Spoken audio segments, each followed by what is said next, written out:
What's up, Stephanie? What a day, what a day, what a day, y'all. What a day. What a day. What a day. Hey, y'all. Talk about tired. You guys, tired. It's not even the word. I'm parked at the gym, and the Lord told me that I needed to go live before hey, Daphne. He told me I needed to go live before I went back into the gym. Today has been a day of just pouring, pouring, pouring. And when a person pours from the capacity that God has poured like through me on today, like it physically it drains you. Physically it drains you. You know, he wanted me to get on here to say there are still some of you guys that absolutely need to sow. There are some of you guys, hold on one second, you guys. There are some of you guys that absolutely need to sow. We still have a goal for Stephanie. That goal is 40. Um, okay, I'm not gonna say that, Lord. Um, but right now, that is our goal at the moment. We are still $40 away from giving her the amount that God said to give her. Today has been a day of just me pressing, and I'm gonna be real. It's been one of those days where the enemy has tried so many tactics to just make me say I am giving up. I am going to stop pushing, going to stop pressing. But, you know, sometimes in the journey of life, we really have to get to a place where we learn to keep going, where we literally learn to keep going until we see with our very eyes, our very, natural eyes, that which God says. And so, I understand some of you guys are not in a position to sow. But there are some of you guys where you can sow into the goal. Whether you're sowing $1, whether you're sowing 10, whether you're sowing 20, whether you're sowing 30, whether you say, Apostle, I'm just gonna cover the last 40. If you know that you are able, to sow. And honestly, y'all, this is what faith looks like. This is what faith looks like. Like today, God has had me literally walking out what it means to have faith. There are going to be some moments in the journey. Listen, Miss Allen, God knows your heart. You sow through prayer. But there are, some moments, where, and that's going to change. God knows our heart, but there are some moments in the journey where you have to keep going. When you're tired, you have to keep going. And it's like the moment you stop doing what God says do, the moment you stop pressing for like what God has for you, that is the moment that you surrender it. Do y'all realize that? Like, that is really the moment that like you surrender your promise. Today has exposed so many people's hearts too. And I'm not talking about those of you guys that just have not been able to sow. But today has, for me, it's been a day of just God exposing the selfishness within people's hearts. He's been exposing that. He really has been. And I think, he has a lot more of exposing to do, even in our personal lives, where God is really going to be exposing how people really feel, what they really think about your journey, about you. And it's really, our job to just keep pushing, to not let that distract us, even though it's hurtful. We have to keep going and keep pushing. I have not had to press like this in a while, but I know that, when God speaks a thing, it is so. And that's something I want to leave y'all with. When God speaks a thing over your life, it is so. It is so.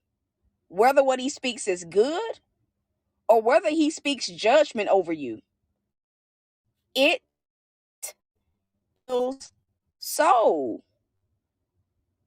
It is so.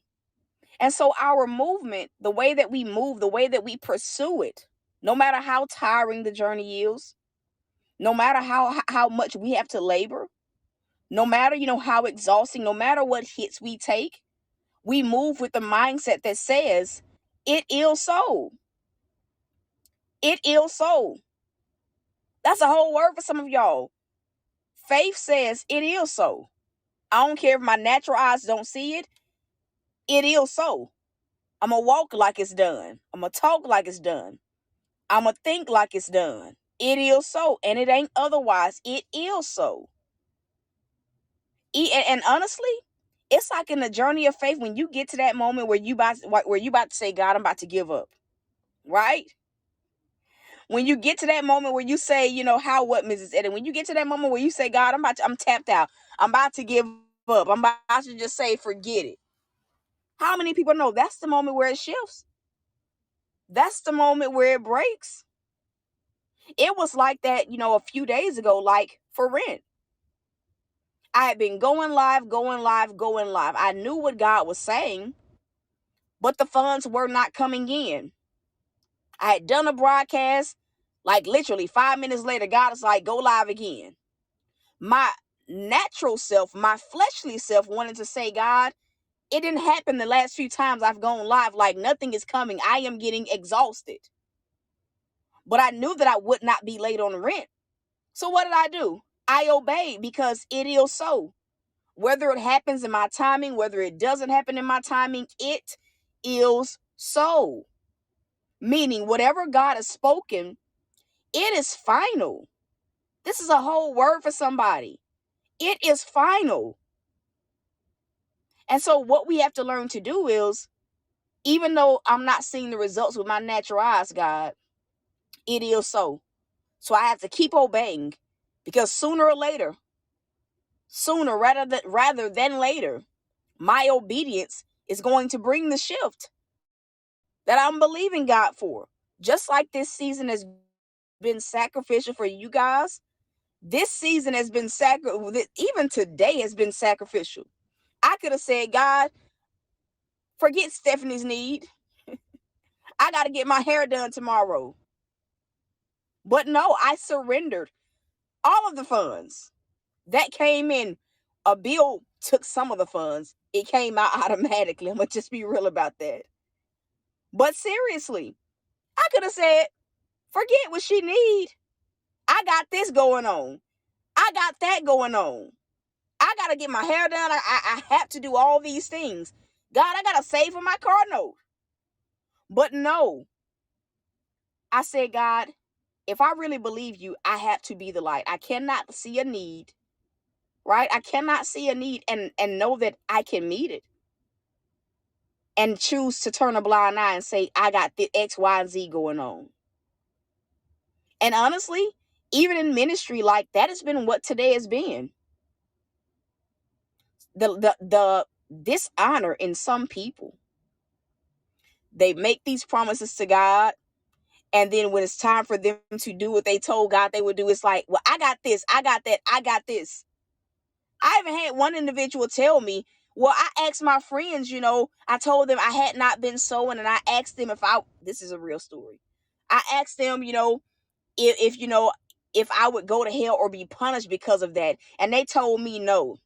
I had to break down to this individual, if God has told you to sow and you strategically do not sow, you are in disobedience. It's not about sowing. It's about you didn't do what God said do. And the fact that you have to ask other people about something, it lets you know.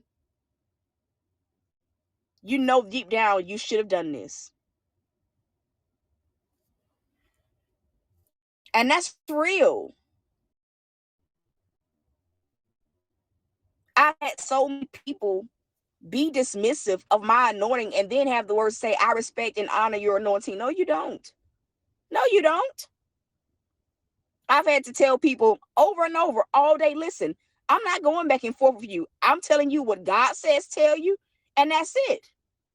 I don't have no emotions about it. What you do, It's between you and God. So even in dealing with that, I could have just said, God, forget this. Forget everybody else want to focus on them. I'm going to focus on me. But I did not do that. And sometimes the journey of faith, it is sacrificial. Obedience hurts. Don't y'all know that? Like, if your obedience does not cost you anything, if it don't hurt a little bit, seriously, if it don't hurt a little bit, it ain't God. You ain't do it right. You ain't do it right. If it don't hurt a little bit, you ain't do it right. If you don't miss, you ain't do it right. And here's the thing. If you have to talk yourself out of obeying God, of something that you know you're supposed to do, you know that you are in error. Seriously. Obedience even hurts for me. God say, make sure she got money for groceries, for food. I could have immediately said, God, I got to get my hair done. I'm going to save this money. I'm saving this. But I understood the principle. Sow seeds of disobedience when you delay your obedience to God. He gets you. Y'all do understand it. Like, he may not get you that day, but he start getting you. It's the power of sowing and reaping. Y'all do know that, right? It's like a little kid that, act up. And let's just say you're in a place where you out in public and you know that you really can't get them like you want to get them. What you tell them? Just wait. Oh, you just wait. Yeah, especially depending on how misbehaved they have been. Okay, I ain't gonna get you in the car. That'll let you off too easy. You won't learn the lesson if I get you in the car. So what I'm gonna do is I'm gonna wait until you get home and I'm gonna get you. And I believe that honestly, that is what God is doing in this hour.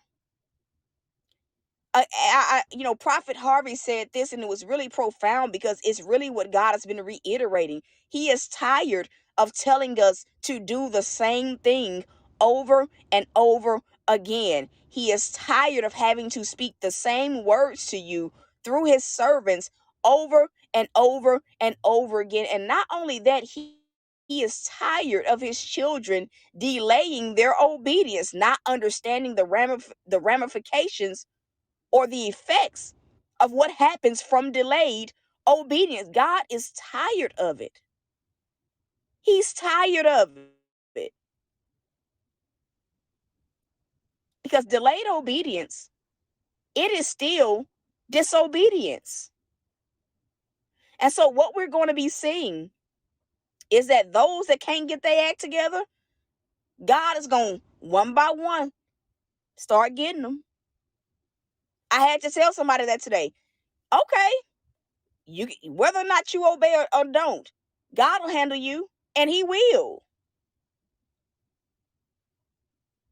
And that's just how I feel about that. But I'm one of those people, and especially like with the season of life that we're in, I don't know about y'all, but I fear God too much to even chance not obeying. Like, straight up. When God tell me to do, I don't at this point, I'm not going back and forth with God.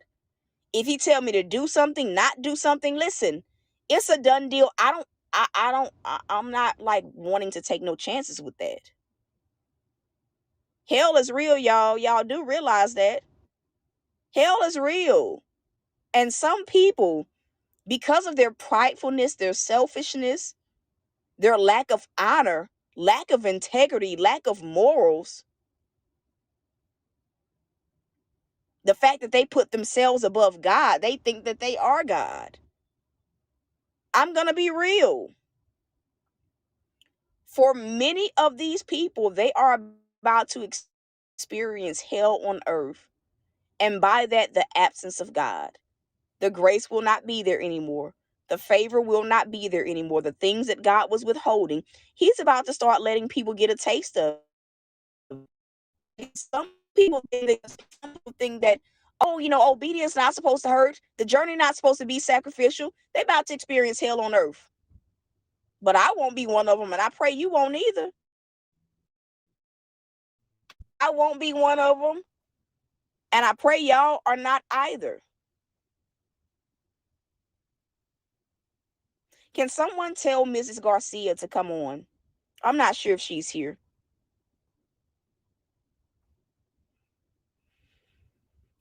Thank you so much, Stephanie. So, it's like when you get to the end of your process and you start disobeying God, like it makes all the hell that you've been through, it makes all that in vain. Because you done got to the end and you done start fumbling the ball. We can look at Moses. If y'all don't think that that's possible, if you don't think it's to like get to the promise and then God and ask Moses, okay. Y'all do realize Moses, the one that delivered the children of Israel from Egyptian bondage? Do y'all realize that he didn't see the promised land? He didn't see the promised land. One little act of disobedience, because he had started to become like those around him, the children of Israel. It made him, he still could have gotten over into the promised land. God told him to speak to the rock. He hit the rock. He told him to speak to the rock. He did the exact opposite. In so many words, what he did was he made amends. Okay, God, you telling me to speak to the rock. Maybe I can just hit the rock instead. Maybe that'll suffice. Seriously. Seriously. That is the danger of altering, what God tells you to do. You can risk losing it all with one simple act of disobedience. And that's real. Does that make sense?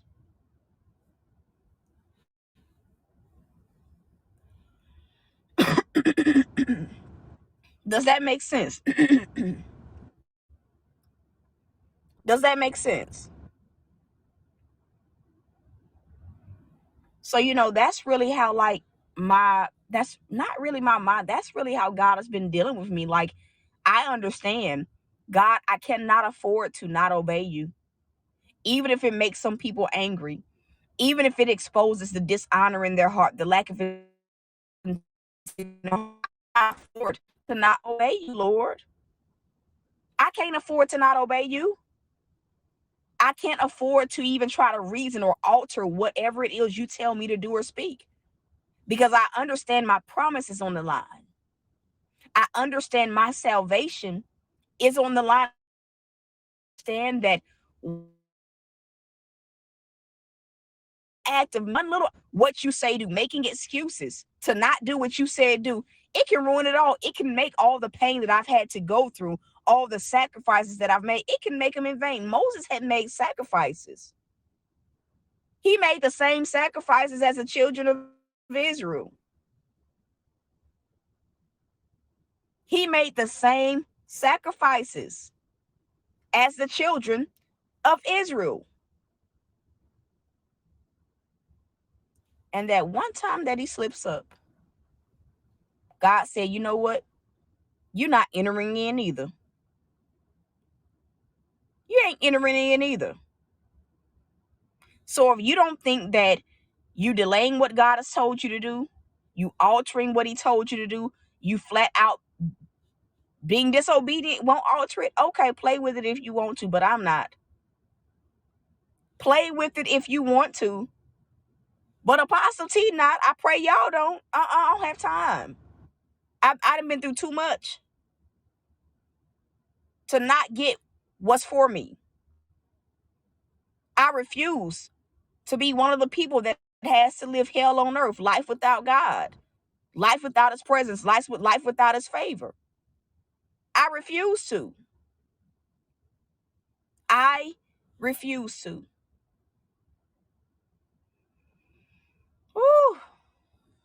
And that's the broadcast, man. That is the broadcast. I am going to try to get up and go in this gym and do some type of workout. But I know God wanted me to share that with you guys. And so that is it. To those that feel led to sow, we still have that goal of 40 for Stephanie. So if you're sowing specifically for her need, paid in full, it's the seed title. If you just feel led to sow an honor seed, or you know that you have seeds from the past that you have not sown that God has told you to sow, get in alignment. And that's it.